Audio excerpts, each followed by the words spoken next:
2026 अगस्तबाट Romania सरकारले चाहिँ work permit दिन बन्द गरेको हो त भनेर मलाई धेरै साथीहरूले तथा विभिन्न देशमा रहनु भएको साथीहरूले चाहिँ मलाई मेसेज गर्नु भएको थियो, सोध्नु भएको थियो दाइ के वर्क पर्मिट दिन बन्द गरेको हो त भनेर। यो भिडियो चाहिँ तपाईहरुको लागि प्लिज सक्दो शेयर गर्नु होला है त। र यही 2026 को रोमानियाको नयाँ कामदारको कोटा हेर्ने हो भने 90,000 चाहिँ कोटा तय गरेको थियो। त्यसमा तपाईको लगभग 49,000 भन्दा माथि चाहिँ स्वीकृत गरेर चाहिँ जारी गरिसकेको थियो। तर साथीहरूलाई के कुरा जानकारी गराउन चाहन्छु भने तत्कालै वर्क पर्मिट बन्द भइहालेको भन्ने छैन, तर प्रक्रिया र नियमहरू भने बदलिनेवालामा छ है। रोमानियाको बदलिएको छ, त्यसैले वर्क पर्मिट बन्द भयो भन्ने कुराहरू चाहिँ हाम्रो जति पनि रोमानियामा हुनुहुने पत्रकार साथीहरूले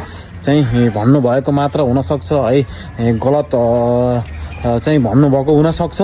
र यही 2026 देखि चाहिँ पुरानो वर्क पर्मिटलाई हटाएर नयाँ वर्क पर्मिट चाहिँ एप्रुभल गर्ने भन्ने कुराहरू चाहिँ छ।